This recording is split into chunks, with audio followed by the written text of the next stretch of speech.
Salut, bonsoir à tous, bienvenue sur le plateau de TL7, bienvenue sur votre club ASS. Puis notre invité Régis Juanico, député de la première circonscription de la Loire. Footballeur, sportif devant l'éternel, vous avez longtemps travaillé sur les dossiers qui ont trait au sport. Régis, merci d'être avec nous. On va parler avec vous phénomène ultra, on va parler gouvernance de l'AS Saint-Etienne, on va parler gestion du stade. Merci d'être là. Merci. Régis, un mot sur Loïs Diony qui était la recrue tant attendue, la recrue du siècle, le plus gros transfert des Verts. Eh oui. Ça fait 2 journées, ça fait pchit. Hein. Voilà, le problème des attaquants, il n'est pas nouveau à la SSE, c'est un problème récurrent depuis 3 ans. Mais là, bien évidemment, ce qu'on demande à un attaquant, Berić, il revient, il marque 2 buts, alors un penalty, mais il marque quand même 2 buts. Donc ça ne joue pas en faveur non plus là, de Diony. Donc là, oui, effectivement, ça montre bien que le mercato d'été, lui, n'a pas été réussi. Celui d'hiver, j'ai un peu plus confiance. Alors, il faut que les joueurs aient un peu de temps de jeu. Il y a le retour de Perrin aussi. On a vu que physiquement, il n'était pas encore complètement au point. Mais M'Vila, Ntep, ça a de la gueule, quand même, franchement. Et puis, on a oublié de parler d'un autre mercato. C'est le directeur général, quand même, qui est arrivé aussi, Frédéric Paquet. Oui, alors les deux équipes avaient un point commun hier. C'était que les deux avaient pris une déculottée face à l'OL, 5-0, mais qu'elles n'ont pas réagi de la même façon. Et Nice avait pourtant beaucoup de blessés, je crois, dans l'effectif. Il y en a même encore plus depuis le match d'hier soir. Mais depuis 10 journées de championnat, on voit que la SSE, le bilan, c'est quand même une victoire, 2 nuls et 7 défaites. Alors que Nice a su mieux rebondir après ce 5-0 face à l'OL. Donc là, voilà. Maintenant, il va falloir gagner des matchs. Et ça va être l'objectif à la fois mercredi, Coupe de France, et puis face à Caen. Difficile quand même le déplacement. Je suis d'accord avec Patrice. Je disais tout à l'heure, on a un problème d'attaque à la SSE qui est un problème qui date de plusieurs années. Mais les attaquants ne peuvent pas marquer s'ils ne sont pas alimentés par un milieu de terrain en passe et être en situation de pouvoir marquer. Je pense que c'est ça qui peut changer. Avec un nouveau collectif ça va peut-être prendre 1 ou 2 matchs pour se mettre en place, mais bien évidemment, il faut alimenter les attaquants en ballon offensif. Hier, moi je trouve que c'est la faute inutile de Gabriel Silva, quelque part, qui nous met en difficulté à 20 mètres. Pour la petite histoire, Balotelli, qui a l'habitude d'un petit peu tout frapper en ce moment, a laissé Cyprien tirer le coup franc. Et Cyprien, ça fait 9 mois qu'il n'a pas joué, hein, donc il revenait. Et visiblement, l'entraînement, il avait déjà répété un peu cette gamme-là et il l'a parfaitement placé. La Régis Juanico est donc sur ce plateau, vous avez pu le voir. Julien, en 2 mots, portrait express de notre député. Allez, très rapidement. Donc, Régis, vous êtes né le 5 février 1972 en Saône-et-Loire, à Saint-Rémy. Vous êtes marié, vous avez 2 enfants. Vous avez fait partie de l'équipe présidentielle du président Hollande. Et surtout, vous êtes co-sélectionneur, co-capitaine, gardien titulaire de l'équipe de France de l'Assemblée nationale. Oui. J'ai une question. Comment vous est venu le virus du ballon rond ? Non, a priori, moi j'étais plutôt, quand j'étais jeune, athlète. Donc j'étais surtout dans l'athlétisme, j'étais lanceur, je continue à être lanceur, je suis encore licencié dans mon club à Saint-Etienne, je lance le disque, le poids, le marteau, pas plus tard que samedi dernier d'ailleurs à Andrézieux-Boutéon. Donc ça, j'ai toujours été licencié athlétisme, j'ai été handballeur, c'est mon 2e sport de prédilection. Je préside les 2 amicales parlementaires, notamment à l'Assemblée nationale, qui traitent du handball et de l'athlétisme. Et puis nous avions souhaité créer au moment de la Coupe du Monde au Brésil une équipe de France des députés qui puisse jouer en fait des matchs de charité en fait, notamment contre le Variété Club de France qu'on fait chaque année, et puis aussi faire quelques matchs avec les équipes de journalistes, en particulier des différentes rédactions parisiennes et nationales. Et donc on a monté cette équipe il y a 3 ou 4 ans. J'en suis le co-sélectionneur aujourd'hui avec Gwendal Rouillard qui est député du Morbihan, et puis comme vous le voyez à l'image, notre coach, c'est Giroud, mais on a profondément renouvelé cette équipe, puisqu'aujourd'hui, il y a beaucoup de nouveaux députés qui sont entrés à l'Assemblée nationale, En Marche. Donc, force vive. Des jeunes qui courent, des jeunes qui courent, effectivement, voilà. Oui. Le football faisant partie de la société, l'Assemblée nationale étant une société, j'imagine que quand on pousse les portes de l'Assemblée, rapidement, les lendemains de match, on parle ballon avec vos collègues députés. Énormément. C'est-à-dire que la principale discussion que je peux avoir avec mes collègues députés, mais ça depuis 10 ans, à l'Assemblée, c'est les résultats du week-end de la SSE. Donc on le sait, notre club est extrêmement populaire partout en France, beaucoup de supporters, beaucoup d'élus qui sont derrière notre équipe depuis 1976, depuis très longtemps. Et puis, bien évidemment, en ce moment, beaucoup d'inquiétudes sur le club. Je rappelle qu'on était quand même 3e le 14 octobre.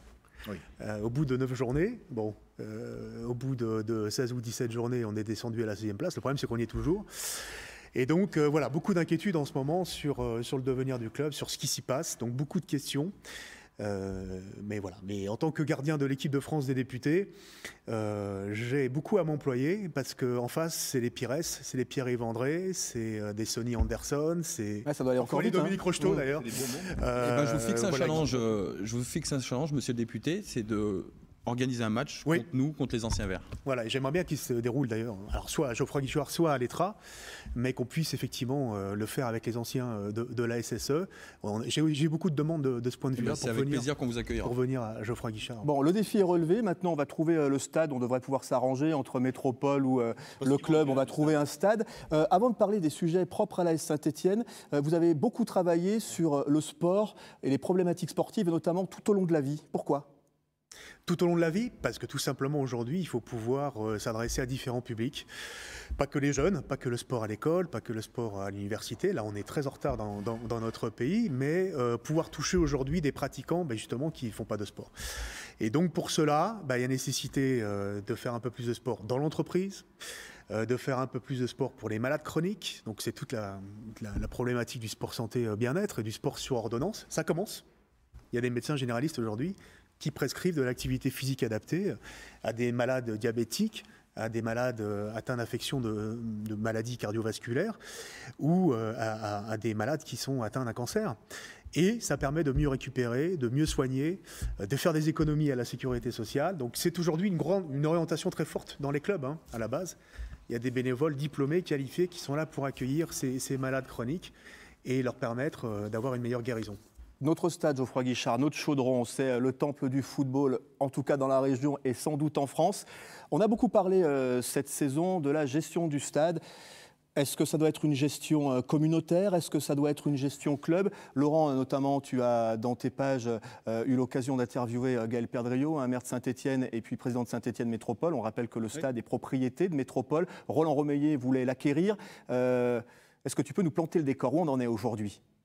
Pour l'instant, j'ai l'impression qu'il n'y a pas une farouche volonté de la part de Saint-Étienne Métropole de céder le stade à la société, enfin l'entreprise privée qui est l'AS Saint-Étienne aujourd'hui. Ouais, il faut quand même rappeler aussi que dans le football moderne, on a aussi ce qu'on appelle des stades dits modernes, qui sont justement en capacité de ne pas faire que du football, et que dans le modèle économique maintenant des clubs, souvent les stades y sont adossés, avec des namings notamment et autres. Bon, c'est pas forcément le cas, mais est-ce que dans le modèle aussi économique du club football, bien sûr, après on a bien compris qu'il y avait maintenant une discussion ou un tour de table à faire avec nos amis les politiques, mais sur le modèle économique stéphanois du club stéphanois, est-ce que véritablement la vraie réflexion maintenant pour que la SS grandisse aussi, ce ne soit pas cette ouverture? Régis, votre point de vue entre un stade communautaire, un stade 100% privé, est-ce qu'il y a un entre-deux à trouver pour de toute façon donner plus de moyens au club pour rivaliser avec les concurrents européens?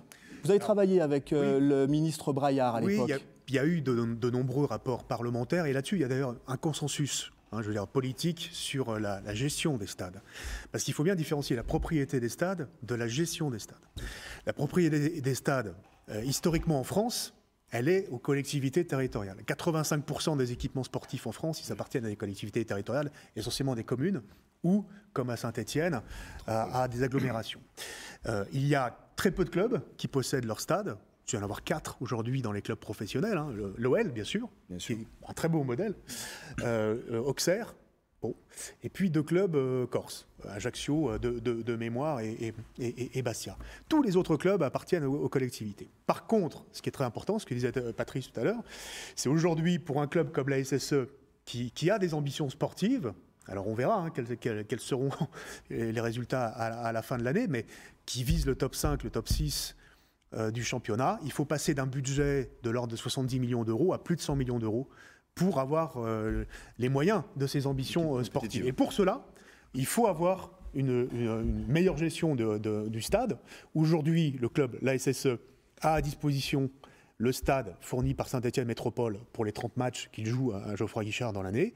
L'idée, c'est d'inverser, c'est d'avoir que le club ait à disposition permanente le stade Geoffroy Guichard, et puis que par exception, quand on organise des grands événements sportifs internationaux ou d'autres manifestations sportives à Geoffroy Guichard, qui est quand même patrimoine stéphanois très fort et public, la métropole puisse avoir 3 ou 4 dates dans l'année. Hein. Bon, ça sera le cas pour les Jeux Olympiques et Paralympiques de 2024, pour la Coupe du Monde de rugby 2023, puisque le stade va accueillir des matchs.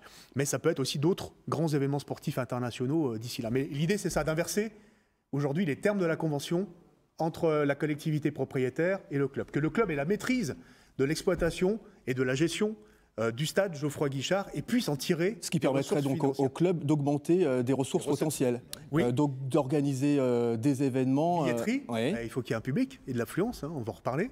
Bien évidemment, les loges, le réceptif, et puis les investissements pour améliorer aussi l'accueil à Geoffroy Guichard, qui n'est pas un stade parmi les plus modernes dans l'accueil du public. Mais ça veut dire aussi que le club, il accepte de payer une redevance plus importante qu'actuellement. Actuellement, elle est d'1,4 million d'euros, c'est très peu. Hein, et bon, les discussions, Marseille, je crois. Hein. Voilà, les discussions qui ont lieu actuellement entre la collectivité et la SSE, je pense qu'elles vont déboucher et qu'il y aura une signature au mois de février apparemment pour cette nouvelle convention. Elle porte sur le montant de la redevance, mais logiquement, elle devrait être plutôt autour de 3 à 4 millions d'euros aujourd'hui plutôt que 1,4. Ce qui veut dire que les clubs de football vont avoir d'autres métiers. Il y a l'organisation d'un match, il y a effectivement la pelouse, mais il va y avoir aussi de l'événementiel autour. Oui, et moi je suis vraiment très favorable à cela. Je pense que la SSE, de toute façon, et tous les clubs de football, bon, à condition qu'on va avoir un nouveau directeur général, donc il connaît bien ces questions-là, et c'est un spécialiste du football américain et du golf d'ailleurs, hein, outre-Atlantique, mais à condition que le club ait une politique volontariste sur ces questions de ressources financières supplémentaires, billetterie, réceptif, animation avant, surtout. Pendant, après le match. On est d'accord. Qu'on ait un écosystème autour du stade Geoffroy Guichard, ce qui n'est pas le cas aujourd'hui, à part le musée des Verts. Et puis la cafétéria, mais enfin bon, on ne peut pas parler d'écosystème comme on en parle aujourd'hui à Lyon, par exemple, qui est en train de faire émerger vraiment un modèle d'activité de loisirs et d'emploi autour du parc OL. À ces conditions-là, moi je suis pour que le club ait la maîtrise de son stade et de son outil de travail. C'est vraiment indispensable. Et donc ce n'est pas une annonce, mais courant février, on peut... Imaginer que ce contrat de location soit revu dans ce sens-là. Pourquoi ça a bugué entre Gaël Perdriau, Roland Romeillet Roland Romeillet voulait acquérir le stade purement et simplement. Je pense que c'était pas réaliste. C'était pas réaliste. Le club de la SSE n'a pas les moyens aujourd'hui d'avoir ni un stade neuf ni d'acheter Geoffroy Guichard. Par contre, la solution d'une nouvelle convention qui donne la maîtrise de l'outil Geoffroy Guichard à la SSE, moyennant une redevance quand même, on ne peut pas dire excessive, c'est une bonne solution. C'est gagnant-gagnant. C'est gagnant pour la collectivité, qui restera quand même propriétaire. C'est gagnant pour le club. Et donc, moi, je suis plutôt optimiste, parce que les discussions butent sur quoi ? Sur le prix, bien évidemment. Bon, donc c'était ça les discussions. Mais le prix de la redevance, s'il est autour de 3,5 millions d'euros, ça sera une bonne opération pour les deux parties. Régis, vous avez parlé de Roland Romeillet, vous avez parlé du futur directeur général, Frédéric Paquet, qui est arrivé là en tout début de semaine, qui va être présenté officiellement en fin de semaine. La gouvernance du club, est-ce qu'il est temps qu'elle change ? Vous qui êtes un observateur aiguisé, est-ce que voilà, il y a eu des belles années, maintenant est-ce qu'on arrive à un certain essoufflement ? Est-ce que Roland Romeillet, pour faire simple, doit prendre du recul ? Est-ce qu'il fait bien de nommer un directeur général à la main de fer ? Bon, même si je précise que ce n'est pas aux élus et aux politiques de s'immiscer dans la précaution étant prise. On a lu dans la gestion sportive. Voilà. Mais bon, on peut donner son avis comme supporter, et puis il n'y a que ça ici autour du plateau. Je pense effectivement que c'était important qu'il y ait, en tout cas, une prise de recul de la part de Roland Romeillet, qui était vraiment dans la gestion quotidienne du club, et donc très, très impliqué.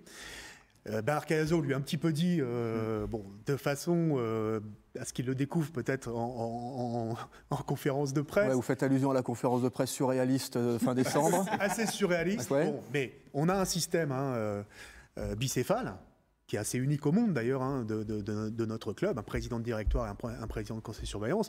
Bernard Cayazo a d'immenses qualités, hein, il représente très bien d'ailleurs les intérêts des clubs professionnels et du football professionnel au niveau national et à Paris. On le rencontre très, très régulièrement. Mais il y avait une prise de champ peut-être à avoir. On a vu que Oscar Garcia, l'épisode n'a pas été vraiment très bien géré. Qui avait nécessité peut-être sur le recrutement aussi de changer les choses. Donc la nécessité de faire venir peut-être effectivement une pointure. C'est-à-dire quand les résultats sont là, ça masque les dysfonctionnements internes. Jusque-là, les années Galtier ont peut-être masqué ces fameux Galtier avait une personnalité... je crois qu'il a marqué l'histoire du club, hein, bien évidemment. Ça va être un peu plus compliqué maintenant dans ses nouvelles fonctions, mais on le voit bien. Mais oui, effectivement, il y a surtout la question de l'arrivée d'un nouvel investisseur, d'un nouvel actionnaire du club. Et c'est peut-être ça aussi qui crée effectivement les difficultés, parce que j'imagine que Roland Romeyer, souhaitant quand même rester dans le club, le problème c'est qu'un nouvel investisseur ne peut venir que s'il y a des nouvelles conditions de gouvernance du club. Oui. Il ne va pas venir de façon minoritaire, il faut être clair. Donc il y a les deux actionnaires, Bernard Cayazo, on le sait, on va dire, n'est pas dans la gestion quotidienne du club, hein, c'est une vérité. Et donc, il fallait pouvoir lever cette incertitude-là, avec un nouveau directeur général, avec un nouvel investisseur qui pourrait venir à moyen terme, injecter des capitaux. Il faut qu'il le fasse avec les valeurs du club, bien évidemment, c'est ça la condition. Donc, bien choisir quand même ce nouvel investisseur. Mais on aurait les conditions, avec un mercato d'hiver, je pense, quand même intéressant, avec une paire d'entraîneurs en qui moi j'ai toute confiance, pas simplement parce qu'ils sont montpelliérains et que j'aime beaucoup cette ville, Gasset et Printemps, avec un mercato et de nouveaux joueurs, je pense qu'on peut avoir une fin de saison radicalement différente de ce qu'on a connu ces dernières semaines. Laurent, très rapidement. Ouais, Régis, on sent que vous êtes confiant donc, pour cette fin de saison. Est-ce que vous êtes confiant par rapport à l'attractivité de l'AS Saint-Étienne pour arriver à faire venir des investisseurs puissants ? Oui, parce que notre club, c'est une histoire et c'est un rayonnement. Est-ce que l'AS Saint-Étienne est encore une marque forte ? Tous les députés m'en parlent, moi, quand j'arrive à l'Assemblée nationale le mardi. On a quand même encore, même si c'est difficile aujourd'hui, on va en reparler, la relation avec les supporters, on a des supporters partout en France qui font encore le déplacement pour venir voir les matchs à domicile. On a cette puissance-là qui existe, et puis le fait qu'on est un des clubs les plus populaires. Ce qui nous manque aujourd'hui, c'est l'argent, hein. C'est le nerf de la guerre. Si on n'est pas à plus de 100 millions de budget, c'est évident que l'ambition sportive, elle sera de jouer le maintien. Ce qui est aujourd'hui de toute façon l'objectif. Hein, mais... La relation avec les supporters, justement, ça va être le dernier objet de cette interview. Vous avez travaillé avec l'ancien gouvernement et avec un collègue député, même si ce n'est pas le même bord, avec Guillaume Larrivé, sur la gestion des supporters, parce que les supporters, et notamment à Saint-Étienne, font partie intégrante du club. Comment mettre autour d'une table les clubs, l'État, la Ligue et les ultras ? C'est très difficile. C'est pas un sujet facile, je l'avoue, parce que aujourd'hui, on est sur des questions qui sont des questions pas simplement de supporterisme, mais aussi d'ordre public, tout simplement. La loi que vous évoquiez, qu'on a votée l'an dernier, au départ, elle n'était que sécuritaire. C'était une loi supplémentaire de répression du hooliganisme. On a souhaité changer son titre et introduire dans le titre de la loi la notion de gouvernance, notamment pour le supporterisme. Et qu'on puisse associer les supporters aux décisions qui les concernent très directement. On partait de rien. Hein. Aujourd'hui, on a un Conseil national du supporterisme qui existe, qui est l'interlocuteur des instances nationales et des pouvoirs publics. Malheureusement, tous les groupes de supporters ne sont pas représentés dans cette instance nationale, mais au moins il y a un premier pas, il y a un progrès.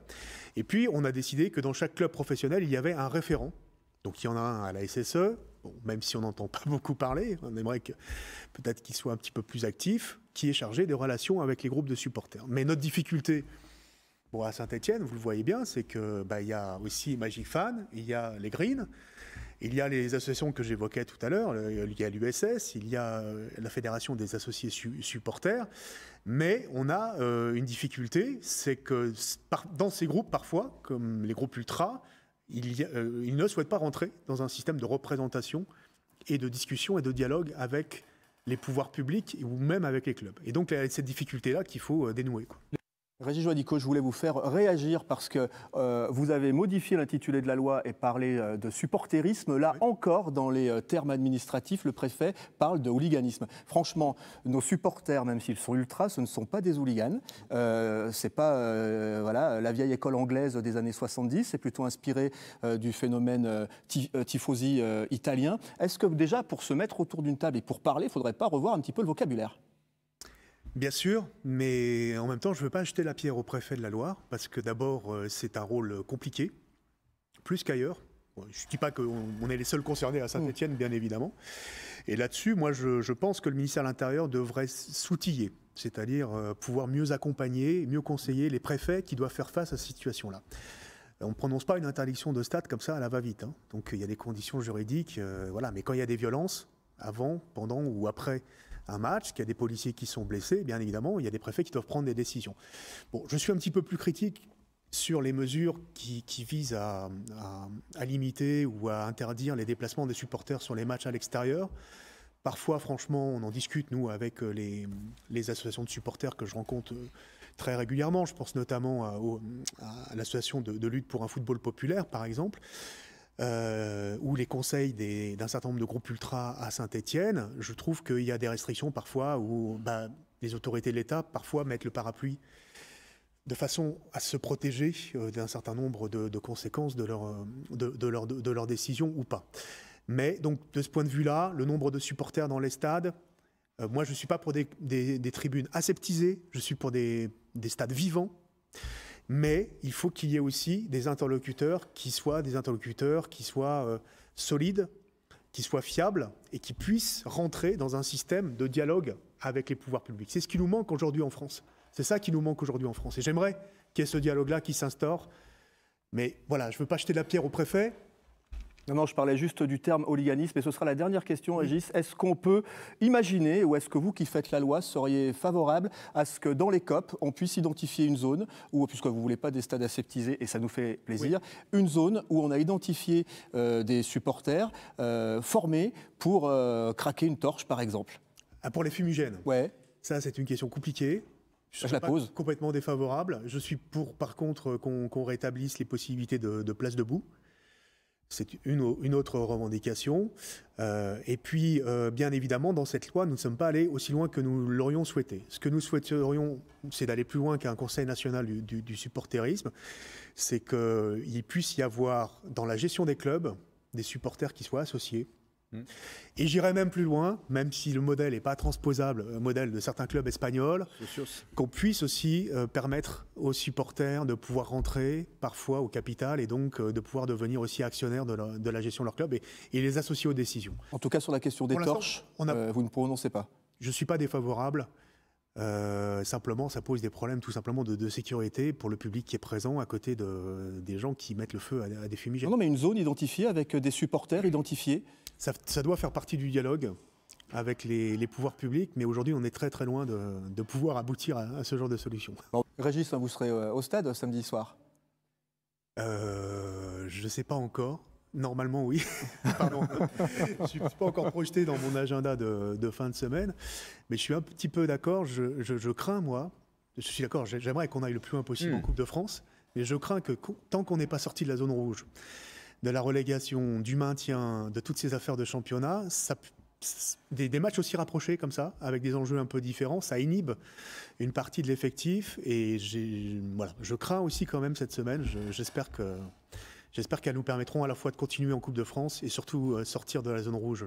Bien, merci messieurs. On avait du temps additionnel, mais c'est passé trop vite. Il n'y aura pas de temps additionnel. Régis Juanico, merci, c'est passé trop vite. Merci en tout cas pour vos éclairages, c'était vraiment chouette. Voilà. Vous revenez quand vous voulez. Le plateau vous est ouvert. Dès que vous avez quelque chose à dire, ce serait bien peut-être d'organiser un débat aussi avec différents points de vue, des supporters, un député, pourquoi pas le futur directeur général. Ce serait vachement bien d'organiser ce débat autour de cette table. Portez-vous bien. Et à très vite sur l'antenne de Club ASS. Bye bye.